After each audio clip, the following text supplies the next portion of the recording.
Welcome to HSBC Global Viewpoint, the podcast series that brings together business leaders and industry experts to explore the latest global insights, trends, and opportunities. Make sure you're subscribed to stay up to date with new episodes. Thanks for listening, and now on to today's show.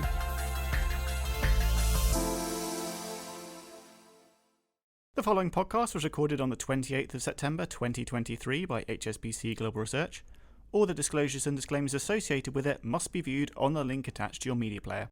Remember, you can follow this weekly podcast on Apple and Spotify, or wherever you get your podcasts, by searching for the Macro Brief.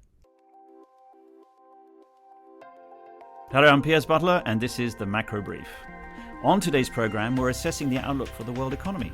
More than 18 months after it started, it appears that the period of rapid interest rate rises by central banks is finally drawing to a close. So with inflation finally coming down across the globe, how long do rates need to stay high for? And what are the prospects for growth? These are just some of the topics we're talking about with Janet Henry, Global Chief Economist.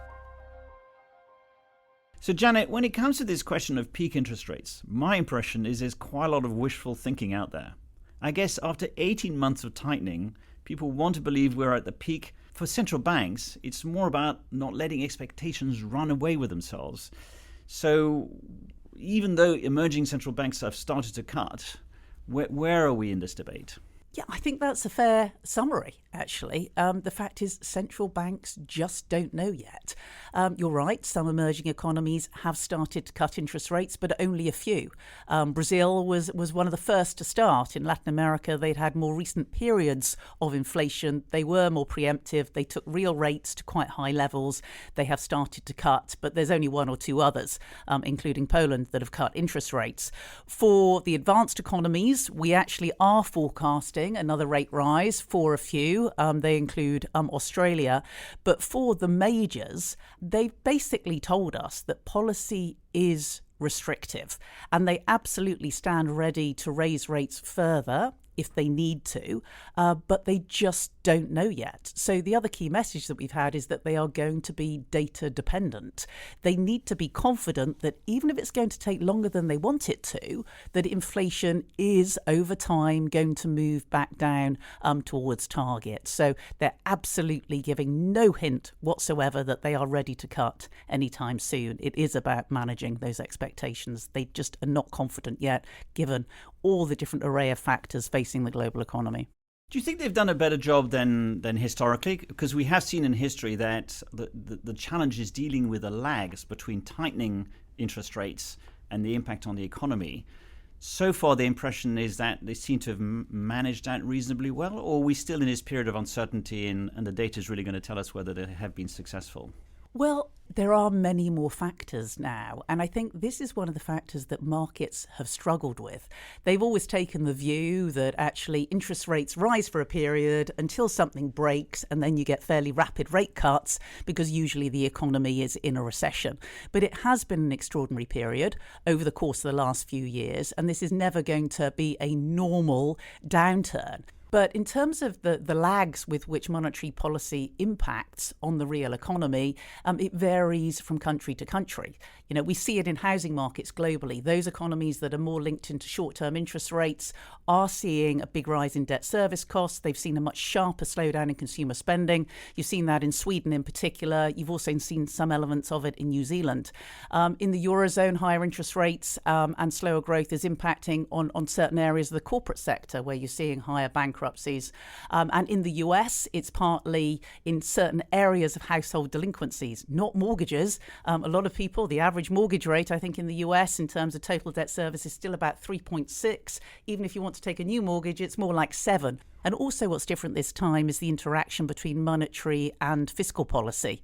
If you think about what happened in the wake of the global financial crisis, governments were tightening fiscal policy after the first year. And so central banks were able to raise rates quickly and to keep them a lot lower. This time around, it's not just the pandemic and the war, but governments have actually been adding to demand at a time when they've been trying to slow it down, including against an array of supply factors.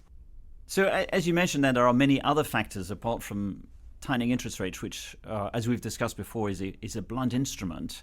But one factor that's grabbing the headlines at the moment is the oil price, which seems to be heading back up to $100 a barrel.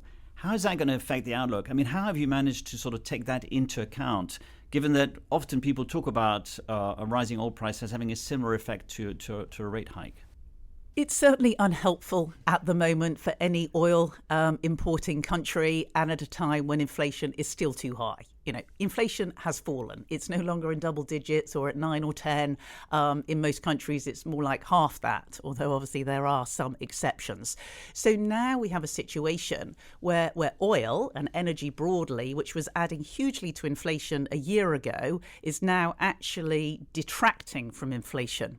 But with the oil at 95 or so, actually in year-on-year terms, it is going up. We're still way below where we were at the peak in 2022, but it means that oil will be adding to inflation again. And the reason why it's particularly troubling now relative to the past is that it happens at a time when central banks have been above their inflation targets for some time. So there has been some impact on elements of inflation expectations, including wage bargaining. Labour markets are tight. People have been asking for higher pay, and we've obviously seen more widespread strikes. So oil and rising energy prices is always a risk about growth, but also at the moment it's risky because it will keep inflation higher than it would have otherwise been, and the risk is that it therefore becomes more persistent.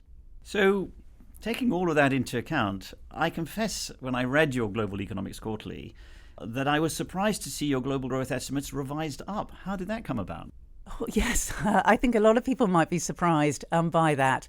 But it is quite interesting in terms of the geographical split, because the upward revisions that we've made to our forecasts are a lot of it driven by the Americas, but also Japan, and even small upward revisions to the likes of India and Indonesia.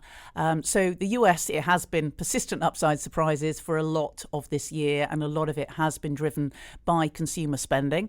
But we've seen, obviously, some growth disappointment, notably in China, which is still grappling with the challenges in the property sector. But there are at least some signs of stabilisation, but we have had to lower our numbers.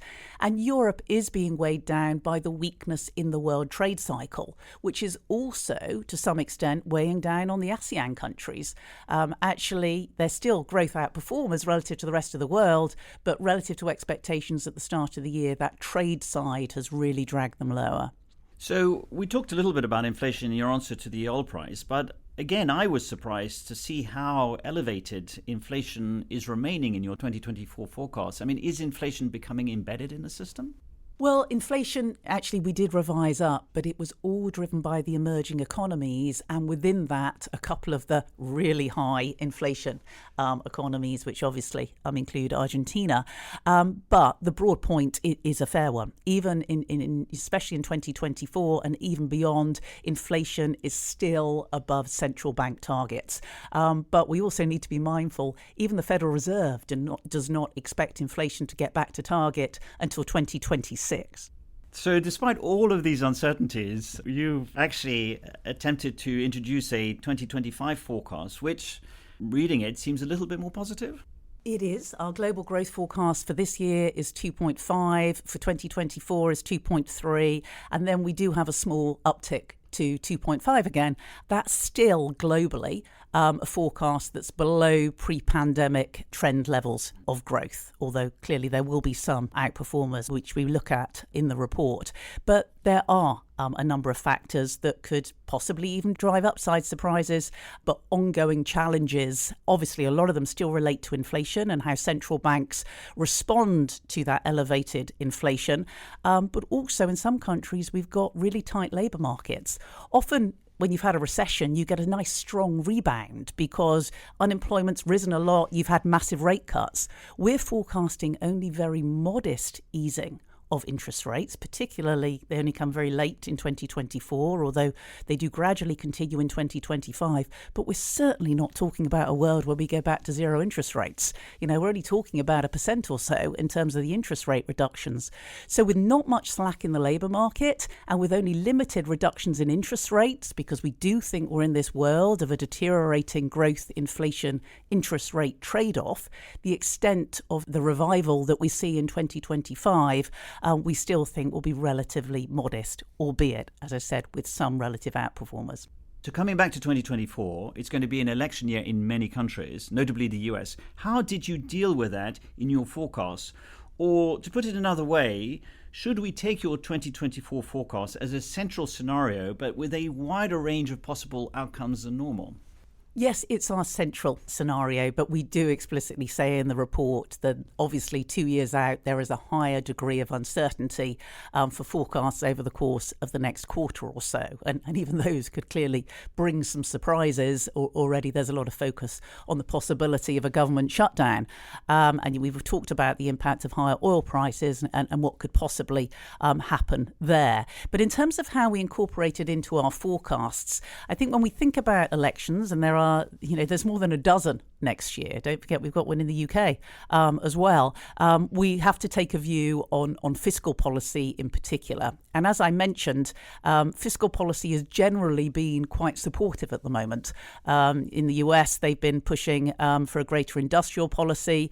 Under either a Democratic-led administration or a Republican administration in the US in 2025, it's highly unlikely that we get any significant tightening of fiscal policy. We'll probably get none at all. It's just that it could make a difference as to whether you get tax cuts or spending increases, and you could have different sector impacts and company impacts.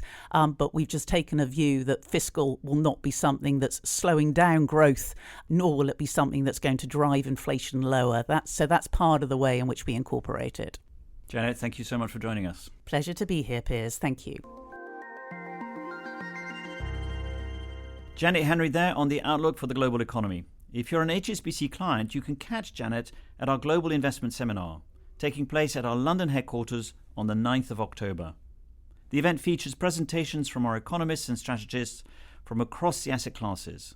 Contact your HSBC representative to register your attendance. A couple of other highlights from global research now. It's not often that bonds get compared to potatoes. But that's what Steve Major, Global Head of Fixed Income Research, has done in his latest report. Steve uses the analogy of a market stall to explain why an increase in the supply of bonds does not necessarily mean higher yields. And did you know that Southeast Asia is set to become the fourth largest economy in the world by 2030? Our team in Asia has just published a primer on the Association of Southeast Asian Nations, otherwise known as ASEAN, comparing the diverse economies, banking systems and stock markets in its 6 biggest countries. For more details on these reports, please email askresearch@hsbc.com. So that's all from us today. Don't forget you can follow the podcast on Apple and Spotify or wherever you get your podcasts by searching for The Macro Brief. Thank you very much for listening, and we'll be back next week.